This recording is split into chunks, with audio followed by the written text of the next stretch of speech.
Hey everybody, it's Matt here, and today we are doing a very special video. This is a video that's going up on our Lost in Translation channel. It will be the first video up on that channel. It's also going up on our Those Guys Play channel, which will be more than the 1,000th video or so on that channel, and also on our tutorial level channel, which will be in the dozens-ish as of this time. So, when it comes to this video, we are talking about the rise and fall of Redbox gaming.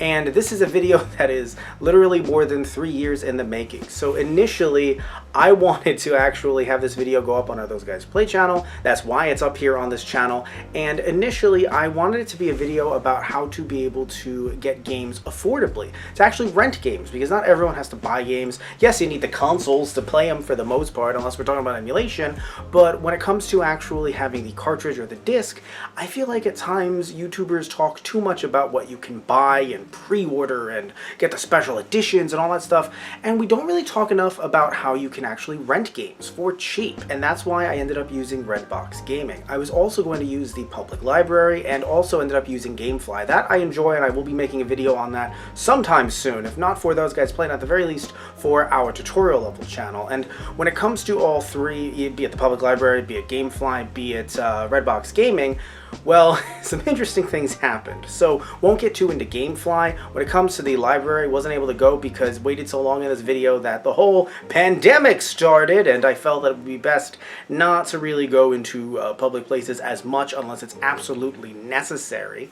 And when it came to Redbox Gaming, what we're talking about today, it shut down. So I want to talk to you about the brief history of Redbox Gaming, talk about how good it was and some of the pitfalls and why they ended up shutting it down.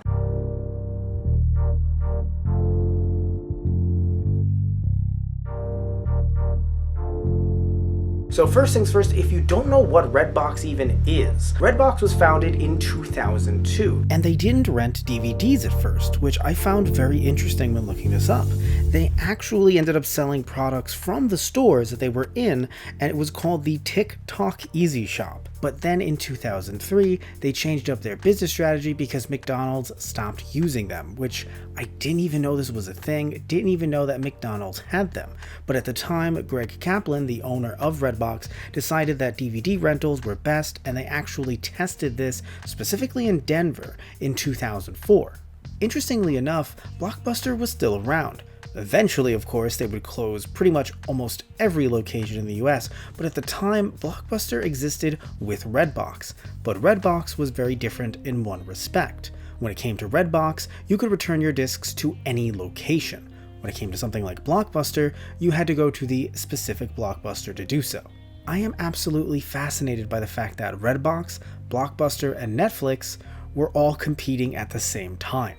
As absurd as this might sound, if you ask me the order of which ones came first, it would be Blockbuster, Netflix, and then Redbox. Obviously Netflix earlier on when it was renting DVDs, but still, I cannot imagine a world where all three coexisted, even in that small window of time. And yet I lived through it. Go figure. But now onto the kiosks. Have you ever seen these like weird kiosks, these kind of weird machines, look like vending machines, either at your local mall or your local grocery store or just anywhere in your either local small town? Maybe you see a few of them around. It might be inside the grocery store, outside of it, kind of, maybe like a little convenience store thing, and you just see this weird kind of very menacing red box, and you're like, what in the hell is this? Well, it actually allows you to rent DVDs and now Blu-rays. So this started at a time when DVDs were the new hotness, but now of course they've moved on to Blu-rays. And also they now have different services as well that you can use even on your consoles to get different DVDs and Blu-rays, or of course you can just, go to your Redbox, get it. You'll usually have maybe about a day and then bring it back so that you don't incur any kind of late fees.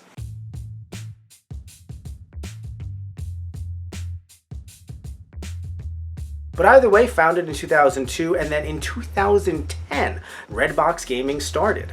And initially it was only done in a few cities just as kind of like a test market, but once June 2011 came around, they ended up releasing it US-wide. And again, I had no idea this was a thing either until 2018, 2019, once I was looking into more affordable ways to get games, at least to rent them at the very least. I found out that they were doing PS4, Xbox One, and then eventually would be doing Nintendo Switch. And I thought that that was fantastic. And in the process of creating this video, you can see me actually going up to this kiosk. And I actually rented Death Stranding, and it was only $3. But I should note that it was $3 per day. Although if you only rent it for the night, it's only $2. So Death Stranding probably wasn't the best choice, but for a game that was $60, I think that's a good price, especially for one that you might not know whether or not it's worth that $60, and also for a game that might be short enough or might just be good enough to get that little taste, and then you think, you know what, maybe not, and you just saved a ton of money. So it didn't sadly come in a box, of course. It comes in this little kind of case that you do have to return when you go back to the kiosk. You have to scan it in with the game to actually register that you have actually sent back the game. Somewhat. We'll get into the cons, at least on Redbox's end, a little bit later in the video, but generally though, that is how the process worked. You also used a credit card just to make sure that they actually had your name on file. You don't want to just throw in cash and then walk away from one of those games. They have no way to identify you.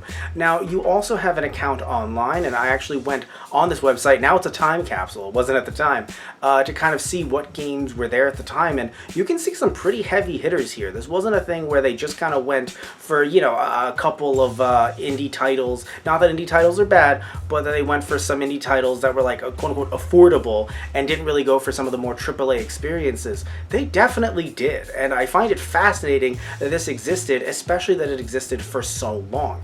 It existed for 9 years if you count its initial inception in 2010. So then where did this thing go wrong? Because you would think if this thing was such a failure that they wanted to close it down, that if there were any, let's say, loopholes, that maybe they would find them, or they would be found out immediately, and that they would be removed from any of these kiosks. Heck, when Redbox Gaming initially started, it had PS2, Xbox 360, DS, and Wii games. So it wasn't just some flash-in-the-pan thing. But it actually took people a really long time to end up screwing over Redbox in the way that they did. So let's talk about that right now.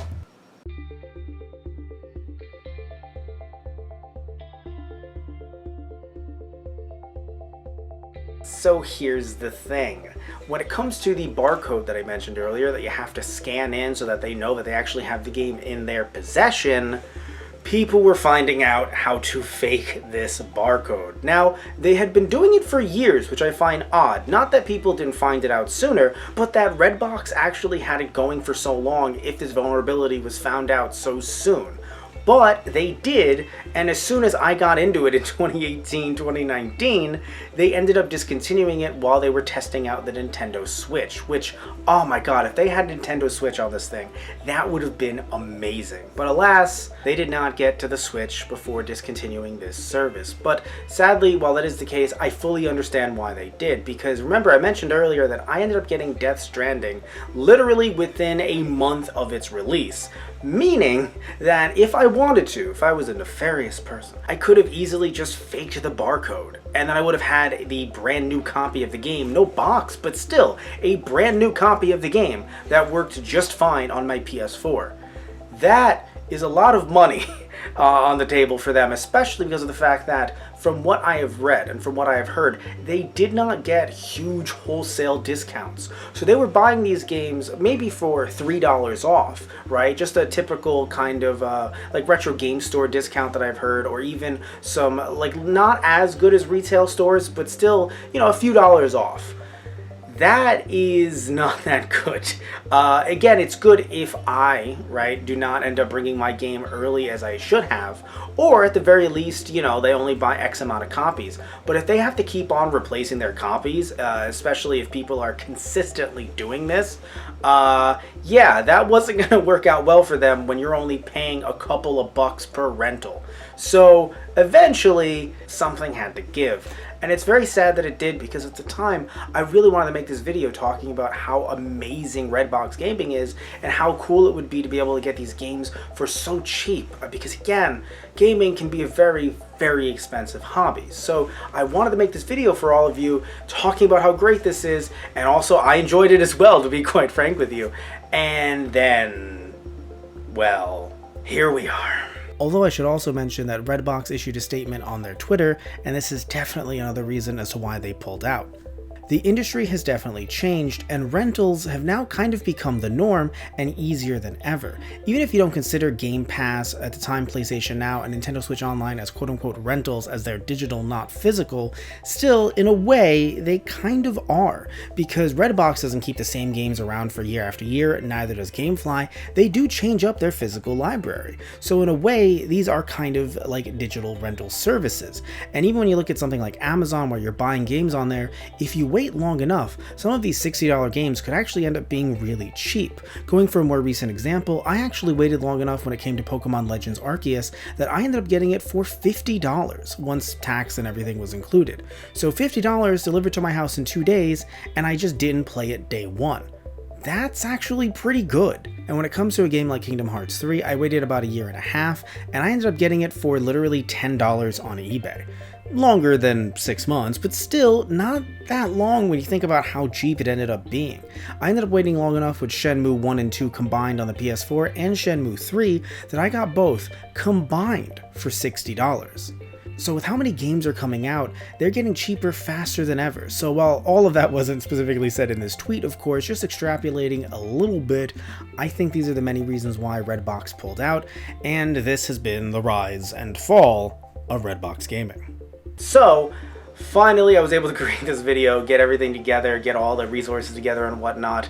Thank you all so much for watching this. If you like the video, please remember to like and subscribe. If you don't like it, you can still like and subscribe either way. If you're on our Lost in Translation channel, then know that we're going to be doing some retrospectives and also some looks into games that never even came out in the US but do have some really cool fan translations. If you're on our Those Guys Play channel, we do Let's Plays, we do unboxings, we do a pickups video where I see if the games that I got work, which is called Did I Get What I Ordered, and we do a bunch of other cool videos here as well. And if you're on our tutorial level channel, then here I actually teach you how to do things when it comes to retro games and even modern games as well. So again, thank you all so much for watching. Love you all. Take care, and tune in next time for something completely different. All right, everybody, so see ya.